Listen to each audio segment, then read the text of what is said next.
Ya, boleh berdiri dulu, dirapikan bangkunya. Ya, didekatkan ya, diluruskan. Tidak perlu terlalu dempet ya, geser di sini. Bergeser di sini ya. Eka, gesernya sebelah sini ya. Ya, lagi ke mereka bergeser lagi. Bangun supaya cepat ya, geser lagi. Nah, boleh ya, boleh. Duduk ya. Sampah. Oke, duduk yang benar ya. Oke. Sampah nak, tolong diambil sampahnya nih, banyak sekali sampah. Tolong diambil bengkel. Ya, periksa bawah tas kanan kiri ada sampah. Ya, sudah bersih ya. Oke. Kalau masih sudah bersih, kita baru bisa memulai pembelajaran. Panas sekali ya hari ini ya nak. Kipasnya mati ya? Mati Bu. Mati. Panas sekali ya hari ini ya nak. Mati ya, ini kipasnya mati ya? Mati Bu. Bisa. Oke, boleh nih kalau bukakan jendelanya ya nak.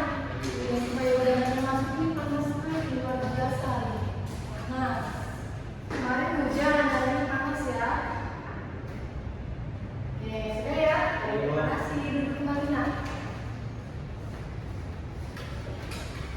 Oke, selanjutnya pimpin doa terlebih dahulu.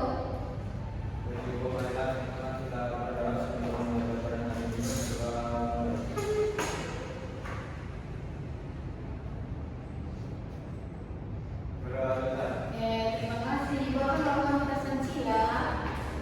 Kofiko, di Reka, Catherine, Michael, hadir ya. Ada yang tidak hadir adalah? Hadir semua Ibu. Hadir semua, alhamdulillah. Oke, kita akan melanjutkan materi tentang menyimpulkan unsur-unsur cerita pendek. Dipakai dulu ya nak sepatunya. Iya, pakai ya. Oke, kita siap belajar.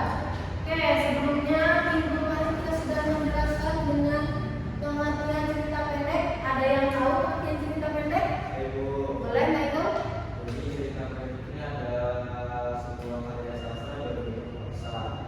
Cerita pendek ini berisikan cerita yang tidak terlalu panjang.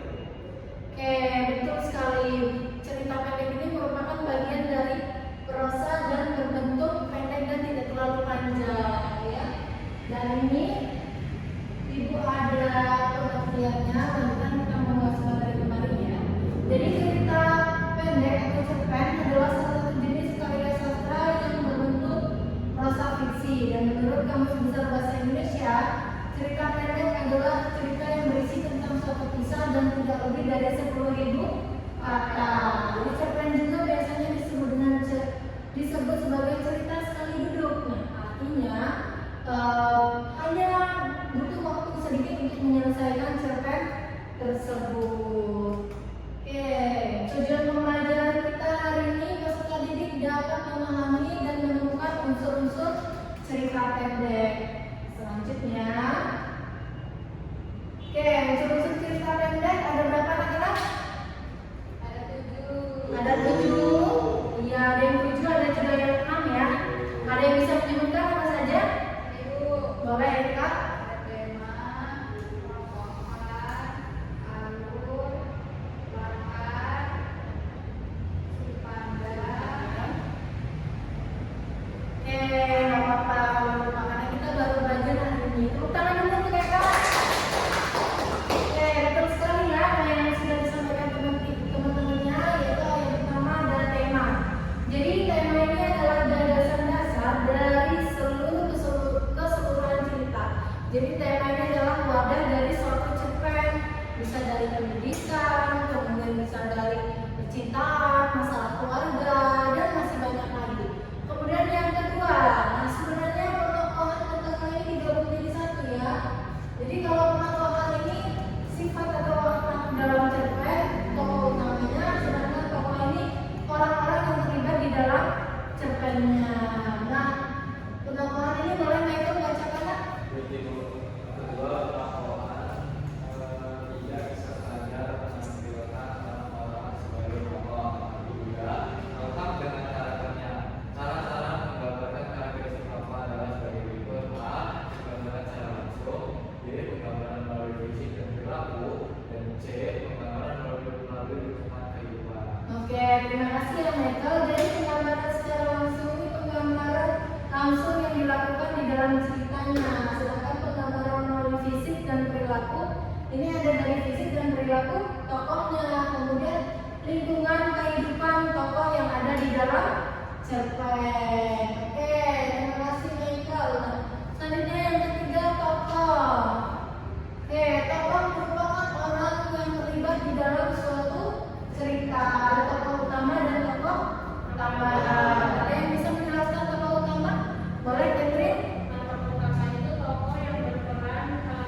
betul sekali Catherine. Keren ya, sudah bisa membedakan Eka. Kenapa?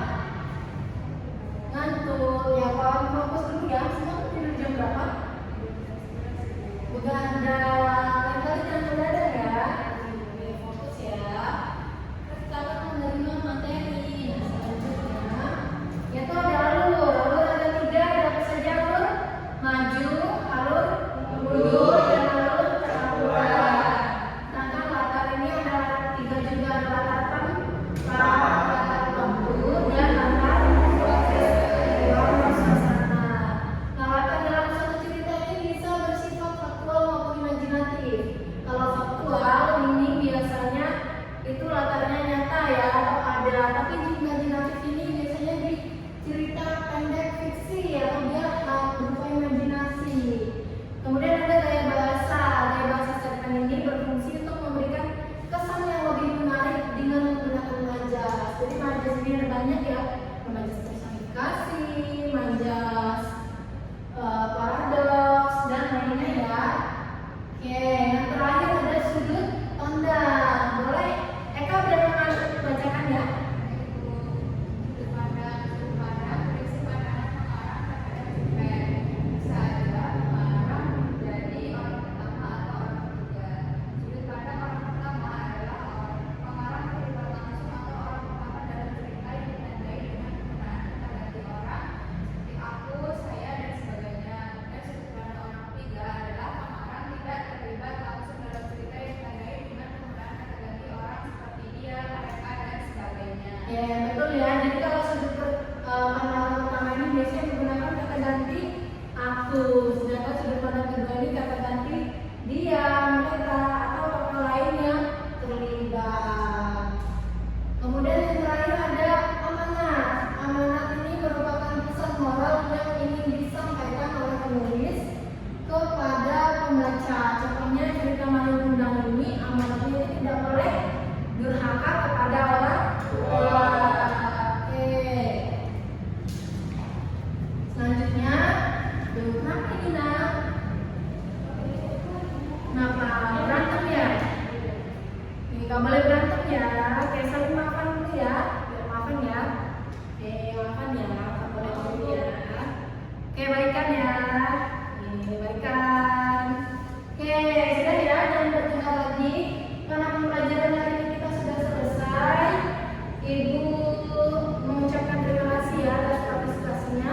Untuk kelas untuk kelas hari ini dengan Bapak. Baik Ibu, marilah kita berdoa sebelum pembelajaran hari ini. Berdoa mulai. Berdoa besar.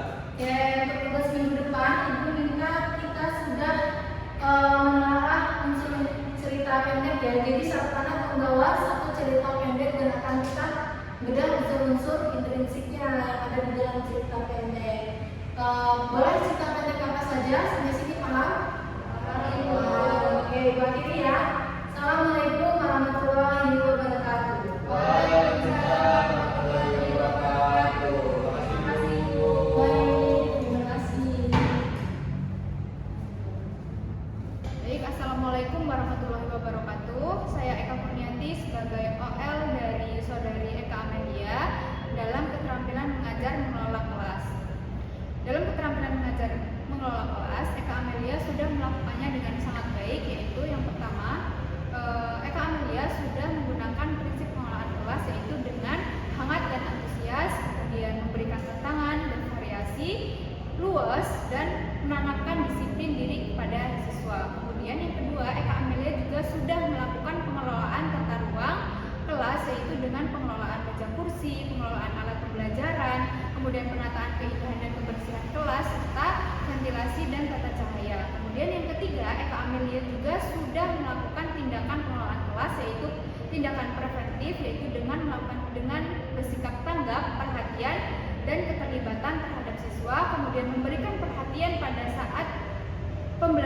saat yang bersamaan saat mengajar, kemudian merumuskan perhatian kelompok pada tugas yang diberikan, menunjukkan petunjuk-petunjuk yang jelas, menegur tingkah laku siswa yang mengganggu kondisi kelas. Kemudian tindakan represinya, Eka Amelia sudah melakukan perubahan tingkah laku dan kemudian menimbulkan dan memecahkan tingkah laku yang